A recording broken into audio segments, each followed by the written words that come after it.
Olá, meus irmãos, olá, minhas irmãs, a graça e a paz de Cristo Jesus. Seja muito bem-vindo, seja muito bem-vinda à Escola Bíblica da Família, apresentado pela família Barueri. Meu nome é Adalberto Campos, sou um dos pastores da família Barueri e é uma grande bênção poder estar junto de você, poder entrar na tua casa, entrar no seu trabalho, no seu carro, não sei onde você está vendo ou ouvindo esse áudio ou vendo esse vídeo. Eu tenho certeza que o Senhor vai falar poderosamente ao teu coração.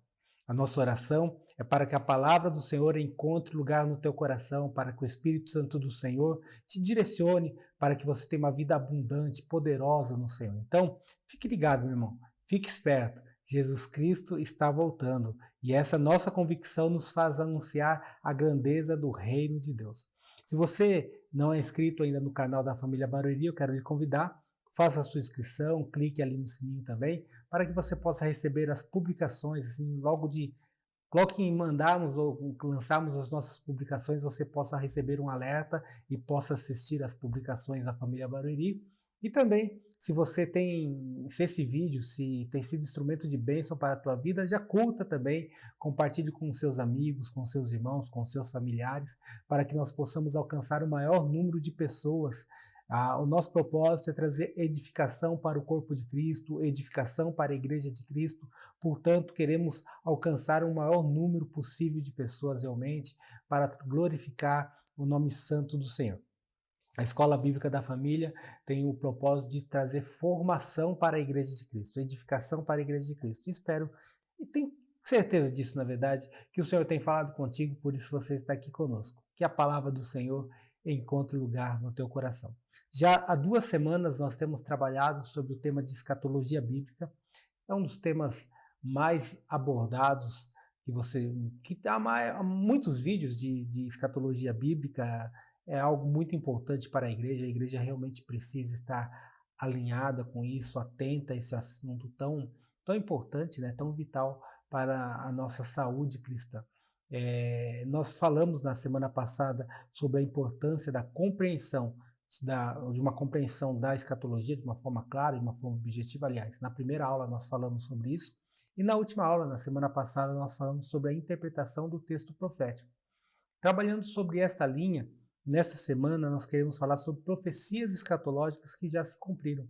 Então nós queremos trazer aqui algumas profecias que já aconteceram, e trazer edificação para a tua vida. Portanto, meu irmão, fique atento, nós temos uma série, pelo menos 11 ou 12 aulas aí para serem ministradas sobre o assunto de escatologia bíblica, e tenho certeza que o Senhor vai falar poderosamente ao teu coração.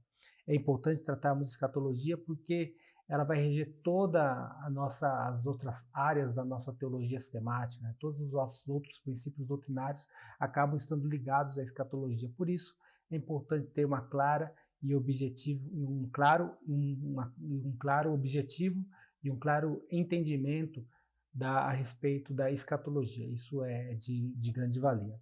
Hoje, falando um pouco, né, evidentemente nós não vamos fechar o assunto, mas falando um pouco sobre profecias escatológicas que já se cumpriram, queremos trazer alguns pontos importantes para você. Portanto, fique atento, tenho certeza que o Senhor vai falar poderosamente ao teu coração. Pois bem, entendemos que o escatos, já falamos isso na semana passada, que escatos é uma palavra grega que arremete acerca das últimas coisas, então escatologia é estudo das últimas coisas. O escatos, as últimas coisas, ela tem o seu início a partir do cumprimento de Gênesis 3,15. Gênesis 3,15 diz: porém inimizade entre ti e a mulher, entre a tua descendência e o seu descendente. Ali é uma profecia bíblica. Nós podemos dizer que é a primeira promessa do Senhor, a primeira palavra do Senhor ali para Adão e para Eva, como promessa, como profecia. Adão e Eva acabaram de pecar, acabaram de desobedecer a Deus, comendo do fruto que Deus falou para que eles não comessem. Que ali, você deve saber da história, há um jogo de empurra-empurra, né? Adão empurra a culpa para a mulher por sua vez empurra a culpa para a serpente, mas ali todos eles têm a sua culpa, todos eles tomaram uma decisão de contrariar a ordem do Criador. E diante dessa circunstância, Deus destina ali para Adão, para Eva e para a serpente a consequência dos seus atos pecaminosos. E por último, né, Deus lança, na verdade, a consequência, Deus lança, na verdade, uma palavra de promessa, uma palavra de restauração de Gênesis 3,15, que é a inimizade entre a mulher e a serpente, e trazendo ali um destino para eles, onde a descendência da mulher, sendo inimiga da descendência da mulher, esta descendência da mulher pisaria na cabeça da serpente, por sua vez, a serpente morderia o calcanhar da semente da mulher. Esta é a primeira profecia bíblica, que aponta não simplesmente para o fim das coisas, mas sobretudo para o propósito de Deus de restauração, sobretudo para o propósito de Deus de redenção do homem através da semente da mulher. Então Deus, ao destinar essa condição para a mulher, não apenas o final ele está apontando, é o final também, tem algo escatológico a respeito disso, mas sobretudo com relação ao seu propósito. Essa profecia, ela se cumpre em Cristo quanto à sua vida, quanto à sua morte e sua ressurreição. E nós podemos dizer que esta profecia, a partir da vida de Cristo, da morte de Cristo, da ressurreição de Cristo, nos abre uma porta do início, do fim, uma porta para o início do fim, ou seja, o fim de todas as coisas, uma porta escatológica. Então é importante nós entendermos isso. A partir desta profecia, a partir da profecia de Gênesis capítulo 3, versículo 15, toda a escritura ela se volta para o cumprimento dessa profecia. Então, desde o próximo episódio aí que nós temos, né? Aqui temos a queda do homem, nós temos ali o assassinato de Abel, quando Caim mata Abel. Logo na sequência, nós vemos o nascimento de Sete. Você pode observar no livro de Gênesis, no capítulo 5, versículo 3.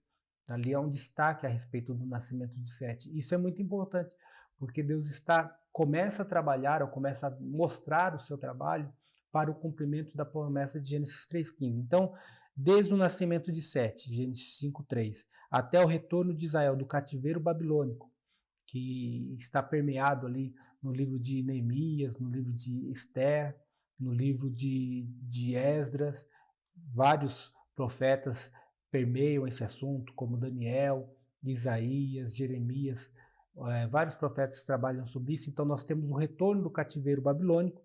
Um texto bastante emblemático a respeito disso é o Salmo 126, que diz: quando o Senhor restaurou a sorte de Sião, ficamos como quem sonha.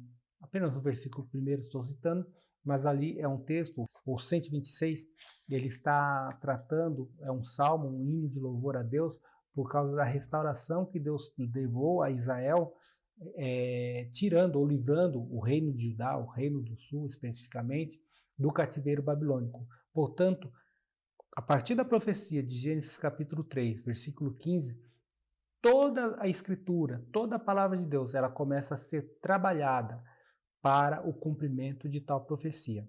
De Sete, que é um ponto importantíssimo, ao retorno de Israel, do reino de Judá, melhor falar assim, o reino do sul, do seu retorno do cativeiro babilônico para a terra para Jerusalém, onde ali é restaurado os muros de Jerusalém, restaurado o templo de Jerusalém. São pontos importantíssimos que apontam sempre para isso. Observamos Deus escolhendo e conduzindo o seu povo para o advento do Messias. Então, de Gênesis 3,15, Deus está conduzindo o povo de Israel para o Messias, e que não se limita apenas para o povo escolhido, ou para o povo de Israel, mas ele contempla toda tribo, língua, povo e nação. Conforme nós lemos em Apocalipse, capítulo 5, versículo 9, entoavam um novo cântico, dizendo: digno é de tomar o livro de abrir os selos, porque foste morto e com o teu sangue compraste para Deus os que procedem de toda tribo, língua, povo e nação.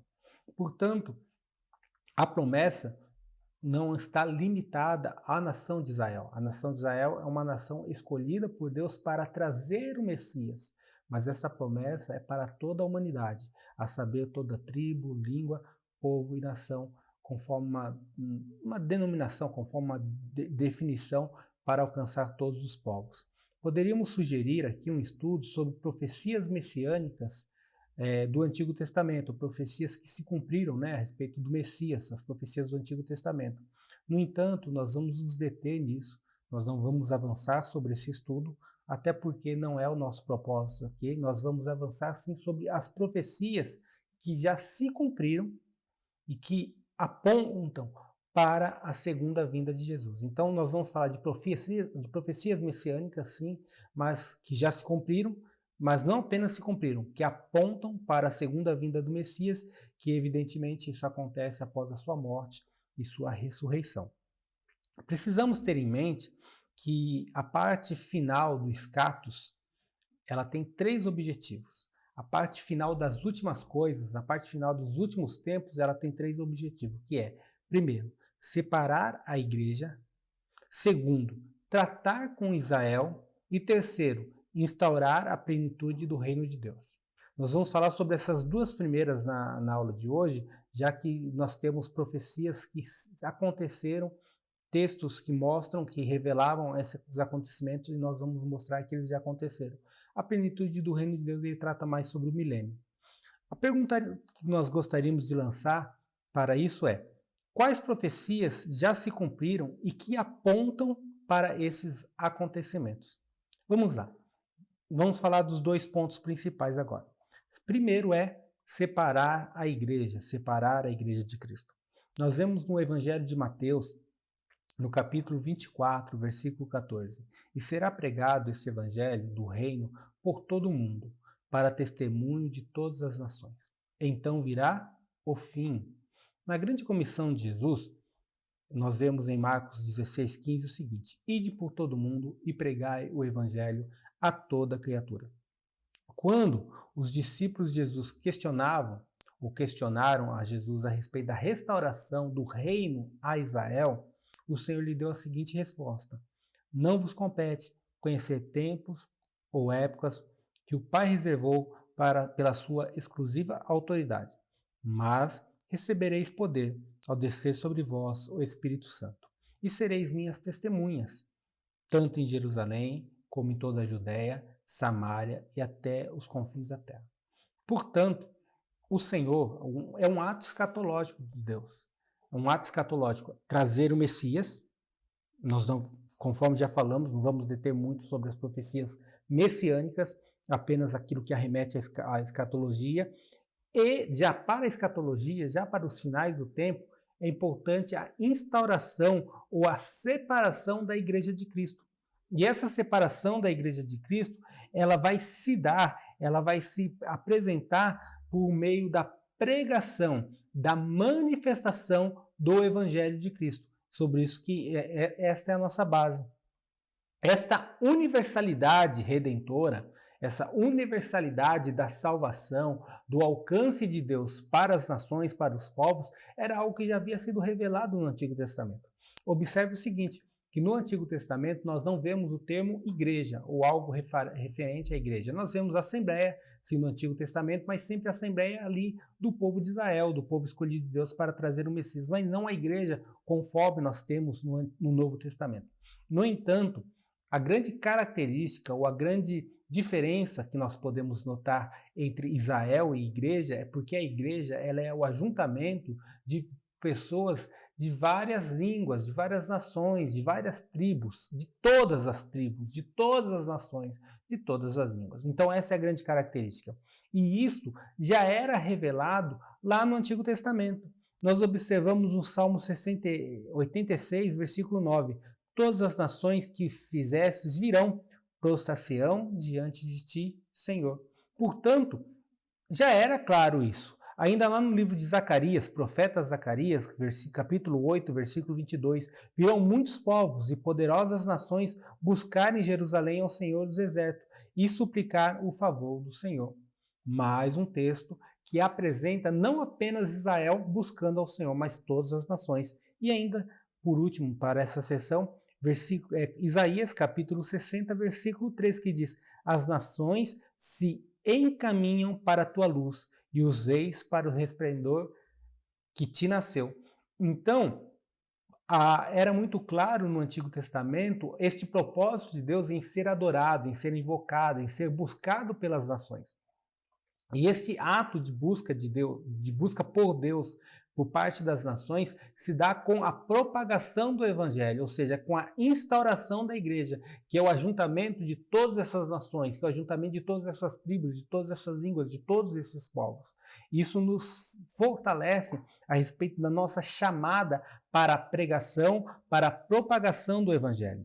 Observe que o apóstolo Pedro ficou surpreso com o cumprimento dessas profecias. Nós lemos agora os Salmos, o livro de Zacarias, o livro de Isaías, profecias que arremetiam para as nações, para outros povos buscarem a Deus. Israel sabia disso? Sabia. Não tinha entendimento? Não, não tinha. Inclusive Pedro não tinha. Perceba que diz assim, quando é uma profecia, quando acontece isso, quando alguém de outra nação busca ao Senhor, observe o que Pedro fala. Então falou Pedro dizendo, reconheço por verdade que Deus não faz acepção de pessoas. Pelo contrário, em qualquer nação, aquele que o teme e faz que é justo, lhe é aceitável. Isso está no livro de Atos dos Apóstolos, no capítulo 10, versículos 34 e versículo 35. Observe o seguinte, o apóstolo Pedro, evidentemente, o Senhor Jesus Cristo já havia sido morto, já havia ressuscitado e sido assunto ao céu. O Espírito Santo havia sido manifestado à igreja, apóstolo Pedro, cheio do Espírito Santo, ele tem uma visão de Deus. Você talvez conheça isso. Ele tem uma visão onde ele vê uma série de animais, alimentos ali, uma toalha com muitos animais, e no sonho alguém diz para ele, come. E ele, no sonho, ele recusa-se a comer aqueles alimentos, porque tinham todos os animais, de todos os animais, de todos os tipos de alimento. E ele fala, de forma alguma, eu comerei algo impuro. Uma característica do judeu, que não come de tudo. Pois bem, tendo essa revelação, ele recebe um convite para ir para a casa de Cornélio. Cornélio, ele era um centurião da escuderia italiana. Portanto, Cornélio era um italiano. E ele, quando chega na casa de Cornélio, um tanto que contrariado, ele chegando lá, ele percebe que o Espírito Santo já estava atuando em Cornélio. Cornélio e sua família estavam ali esperando, ávidos por ouvirem a palavra de Deus. E ao ouvirem a palavra de Deus, eles se entregaram a Cristo, foram batizados com o Espírito Santo, e ali começou um grande mover para alguém que não era um israelita, alguém que não era judeu. Portanto, e por isso, na verdade, apóstolo Pedro, ele se mostra com tanto surpreso para uma profecia que estava acontecendo. Perceba que Deus estava chamando Cornélio para a salvação. Então Pedro ele disse, reconheço que Deus não faz acepção de pessoas. Reconheço que não importa a nacionalidade, desde que a pessoa seja temerosa a Deus, desde que a pessoa seja justa, ela será aceitável a Deus. Deus vai aceitá-la, Deus vai recebê-la. Então, um cidadão italiano, nós temos na família Barueri um grande número de irmãos que são cidadãos italianos, cidadãos italianos, na verdade. O primeiro convertido fora o judeu foi um cidadão italiano aqui, o Cornélio. E ele aceita, ele entrega a Cristo, tem um grande mover, e a palavra de Deus ali se cumprindo. Em que sentido? Em uma igreja sendo instaurada. E uma igreja que não é exclusiva de Israel, mas alcançando as nações. O nosso Deus tem separado a sua igreja de todas as nações, de todos os povos, de todas as línguas, de todas as tribos. Esta profecia se cumpre hoje. Portanto, esta profecia messiânica que o Senhor coloca para nós hoje nos deve trazer um grande incentivo. Qual incentivo? O incentivo da pregação do Evangelho, de cumprir o ID. Conforme nós vimos ali no Evangelho de Marcos, capítulo 15, versículo 16, dizendo, ide por todo mundo, pregai o Evangelho a toda criatura. Capítulo 16, versículo 15. Este ide, esta profecia está sendo cumprida agora, nesse exato momento, por você, por mim, quando pregamos o Evangelho, quando alcançamos as nações, quando alcançamos os povos. Esta é uma característica escatológica. Pregação do Evangelho, quando nós pregamos o Evangelho, nós estamos fazendo parte da história escatológica, ou seja, da história a respeito das últimas coisas. Fique ligado a isso. Segundo ponto, segundo objetivo do escatos, das últimas coisas, primeiro é trazer a igreja, primeiro é Manifestação da igreja, primeiro é separar a igreja. Não falamos do arrebatamento, observe, porque é uma profecia que vai se cumprir. Falaremos isso nas próximas aulas. Segundo objetivo é tratar com Israel. Apesar de Deus ter falado desde o início, Israel não entendeu a universalidade messiânica. Observe no chamado de Abraão, lá no capítulo 12, versículo 3. Abençoarei os que te abençoarem, e amaldiçoarei os que te amaldiçoarem. Em ti serão benditas todas as famílias da terra. Foi muito claro na chamada de Abraão, ali no início, né, toda a parte da pregação do evangelho, ou do cumprimento, apontando aí para o cumprimento de Gênesis 3,15, Deus está falando, abençoarei todas as nações, em ti, no teu fruto, naquilo que virá de você, Abraão, eu vou abençoar todas as famílias, todas as nações. Então, havia uma promessa, mas Israel não entendeu. E por falta desse entendimento, Israel ele leva uma vida de contínua rebeldia. Você percebe que Israel estava sempre ali patinando, rebelde ao Senhor. E essa rebeldia de Israel sempre levava a cativeiro, a uma servidão às nações ímpias. Perceba que ora Israel está sendo afrontado pelos midianitas, ora Israel está sendo escravo no Egito, ora Israel está sendo levado cativeiro no cativo para a Babilônia. Cada momento da história de Israel, Israel está sempre lutando com inimigos, porque Israel está sempre de uma forma, não entendendo esse chamado messiânico que Deus coloca sobre essa nação para as nações, universal para todos. E isso leva Israel a uma condição muito complicada. No entanto, o olhar do Senhor nunca se desviou para fora onde que Israel não estivesse. No entanto, o braço forte do Senhor sempre conduziu Israel para o santo propósito do nosso Senhor. E qual que era o santo propósito do nosso Senhor? Trazer o Messias à terra. Trazer o Messias ao mundo. Deus nunca se desviou do seu propósito. E uma vez que o Messias já veio e Deus já separa a sua igreja, já atrai a sua igreja, povos de todas as nações, para o adorar, para o buscar, Deus passa a se dedicar para o trato, para colocar Israel no seu lugar no status, para colocar Israel no seu lugar nas últimas coisas. E isso é o que tem acontecido. No ano de 70, depois de Cristo, da nossa era, sob o comando do imperador, na verdade era um general de guerra ali, Tito, ele invade Jerusalém, ele vai contra Jerusalém, isso 70 depois de Cristo, dispersando os judeus que ali estavam dispersando os judeus que estavam em Jerusalém para todas as nações, dando origem a uma diáspora judaica, uma grande, talvez a maior diáspora dos judeus, ou seja, os judeus se espalharam para os 4 cantos da terra. Desde então, as expectativas proféticas estavam sobre o cumprimento de uma parte muito importante das profecias bíblicas, conforme nós vamos ver. Veja só, Israel sempre rebelde a Deus. E Deus sempre trazia Israel. Até que, conforme vemos em Gálatas 4:4, na plenitude dos tempos, Deus envia o Messias, nasce Jesus. Israel continua rebelde. Israel ele negou o Cristo, ele negou o Messias, eles não reconheceram Jesus como Messias. Agora, no ano 70, Israel é disperso. Jerusalém é destruída, é devastada, o templo construído foi destruído. Mas haviam profecias que diziam, há profecias na verdade, que dizem que Israel voltará para Jerusalém. Vamos ver algumas delas. Isaías capítulo 11, versículo 11 e 12. Naquele dia, o Senhor tornará a estender a mão para resgatar do seu povo, que for deixado da Assíria, do Egito, de Patro, da Etiópia, de Elão, de Seiná, de Ramate e das terras do mar.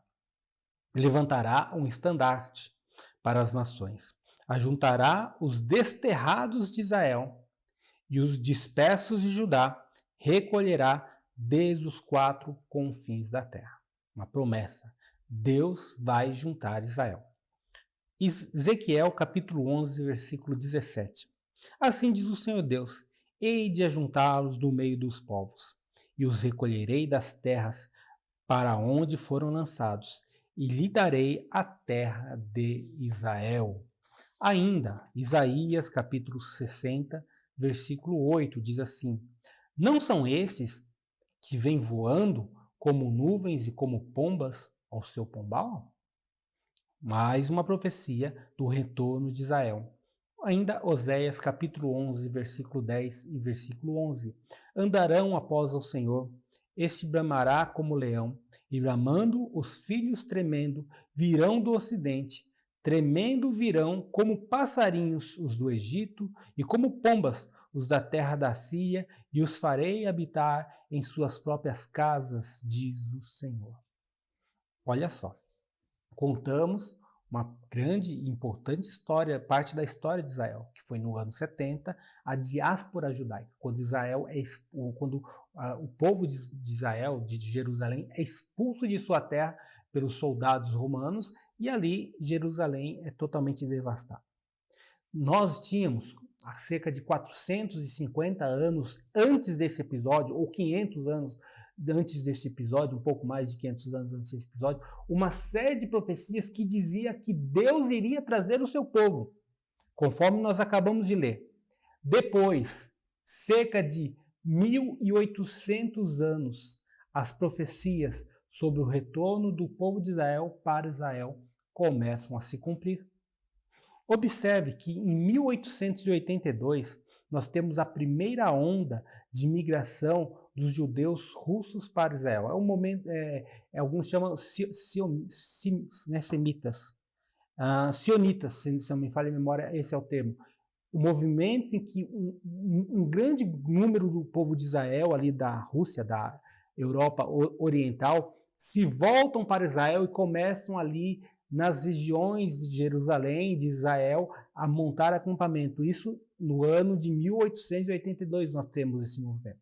Agora temos um fato muito importante e interessante a notar. No dia 14 de maio de 1948, a ONU reconhece o Estado de Israel através de uma sessão presidida por um brasileiro, Oswaldo Aranha. Ele reconhece Israel como um Estado. E a partir de então, nós vemos uma volta massiva do povo judeu para Israel. E aviões são alugados, aviões são contratados para levar Israel, juntar os israelitas que estão espalhados em várias partes do planeta, nos 4 cantos da terra, se voltam para Israel e se ajuntam em Israel. É muito interessante notar isso. Quando Isaías fala, quem são esses que vêm voando como nuvens e como pombas no seu pombal? Estava falando de avião? Sim! Israel voltou para Israel, voando, conforme diz as profecias. É claro que eles não tinham noção do que era um avião. Ninguém voava nessa época. Não existia nada assim, nada parecido. Mas o Senhor já estava falando, como falou para Oséias, conforme nós lemos. Ao longo dos últimos anos, tem se intensificado o movimento de retorno a Israel por parte dos judeus que estão espalhados em diversas nações do planeta. Desde 1948, quando o Estado israelense foi reconhecido, o aumento da população aumentou. Quando antes era cerca de 800 mil judeus na região de Jerusalém ou da Palestina, hoje são cerca de 6 milhões e 300 mil judeus na Palestina. Esse movimento representa o cumprimento das profecias do Antigo Testamento, quando diferentes profetas, uma vasta gama de profetas como Isaías, Jeremias, Ezequiel, Oséias, Zacarias, entre outros profetas que falavam da volta do povo judeu, do retorno de Israel, de judeu para Israel, para a nação de Israel, ali algo muito importante. O cume da profecia bíblica sobre Israel e sobre os finais do tempo tem um lugar muito especial na construção, ou talvez podemos chamar aí da reconstrução, do terceiro templo de Jerusalém. O primeiro templo construído de Israel, é chamado Templo de Salomão, foi construído por volta do ano 1000 a.C. Esse tempo, quando houve a invasão dos babilônicos, cerca de 500 anos depois, um pouco mais de 500 anos, quando os babilônicos invadiram Jerusalém, eles destruíram o templo e levaram cativo o povo de Israel. O povo de Israel ficou cativo por 70 anos na Babilônia. Com a libertação do povo de Israel, mais especificamente falando do povo de Judá, o Reino do Sul, quando eles voltam da terra, quando voltam da Babilônia para Jerusalém, eles constroem ali o terceiro templo de Israel, que diz inclusive aquele Salmo 126 que acabamos de ler, que é o retorno de Israel, o templo é reconstruído, o templo é reerguido, o segundo templo de Jerusalém.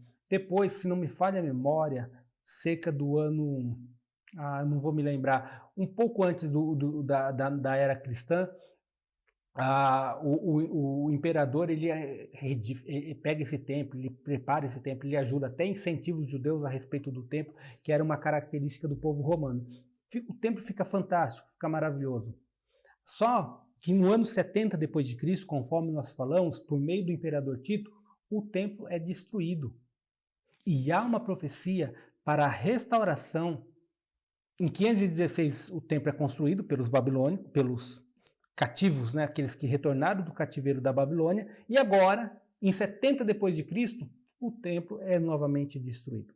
Por isso nós aguardamos a reconstrução do terceiro templo, que será em Jerusalém. Já tem é um local, o mesmo local de sempre, onde há aquela cúpula, né, não é cúpula que fala, é um outro nome, onde aquele templo islâmico, ali é uma série de estudos que a gente pode tratar, que não vai ser agora. Em Jerusalém, existe hoje um instituto chamado Instituto do Templo em Israel, que já tem tudo preparado para a reconstrução, para a construção do templo. Já existem sacerdotes sendo preparados para a oficialização do culto no templo, que ainda não existe, olha só. Já existem vestes sacerdotais preparadas, uma estola sacerdotal que custou cerca de $1,5 milhão já está pronta, aguardando o templo ser reconstruído. Há quase 2.000 anos, ou há mais de 2.000 anos, não se tinha notícia do nascimento de uma bezerra vermelha, que é fundamental para o início dos cultos no templo de Jerusalém. Conforme nós observamos lá em Números, tinha que ter uma bezerra vermelha, conforme o padrão bíblico. Há 2.000 anos essa bezerra não nascia. No ano de 2018, o Instituto do Templo noticiou que esta raríssima bezerra vermelha já havia nascido em Israel. Perceba que tudo está preparado. Observemos Mateus 24, 32 e 33. Aprendei, pois, a parábola da figueira. Quando já os seus ramos se renovam e as folhas brotam, sabei que está próximo o verão. Assim também vós, quando virdes todas essas coisas, sabei que está próximo às portas. Ainda não foram todas as profecias a respeito de Israel, ainda não foram todas elas cumpridas, mas estão se cumprindo, uma a uma. Mas desde 1948, claramente, os ramos da figueira é um símbolo de Israel, o ramo da figueira se renova. Por isso, meus irmãos, fiquemos atentos, fiquemos alerta. Nós falamos que o objetivo do Escatos são 3. Separar a igreja, tratar com Israel e instaurar a plenitude do tempo, a plenitude do reino de Deus. Essa plenitude do reino de Deus, ela se dará no milênio com Cristo, e nós veremos mais adiante nos nossos estudos. Como nós não temos cumprimento disso, estamos falando hoje sobre profecias escatológicas que já se cumpriram. Esse é o nosso objetivo. Então nós vamos nos deter agora.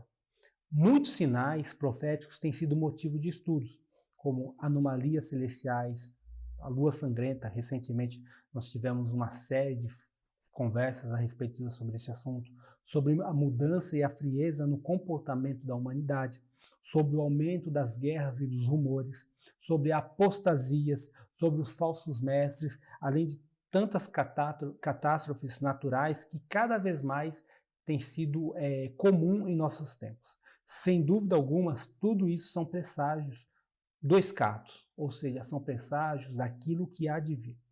Buscando uma clareza maior sobre esses presságios, nós vamos nos dedicar ao estudo do Evangelho de Mateus, o capítulo 24, que nos trará pontos históricos e pontos proféticos muito importantes, que nos dão objetivo, que nos dão determinação de estarmos alertas para o grande dia do Senhor.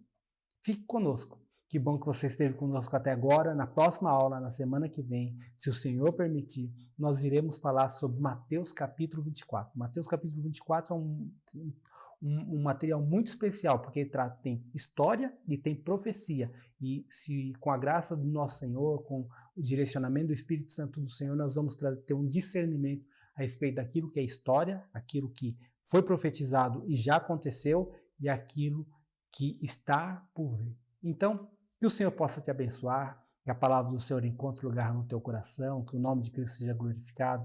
Obrigado por estar conosco todo esse tempo e tenha uma excelente semana na presença de Cristo e até a próxima semana, se o Senhor assim permitir. Deus abençoe a todos.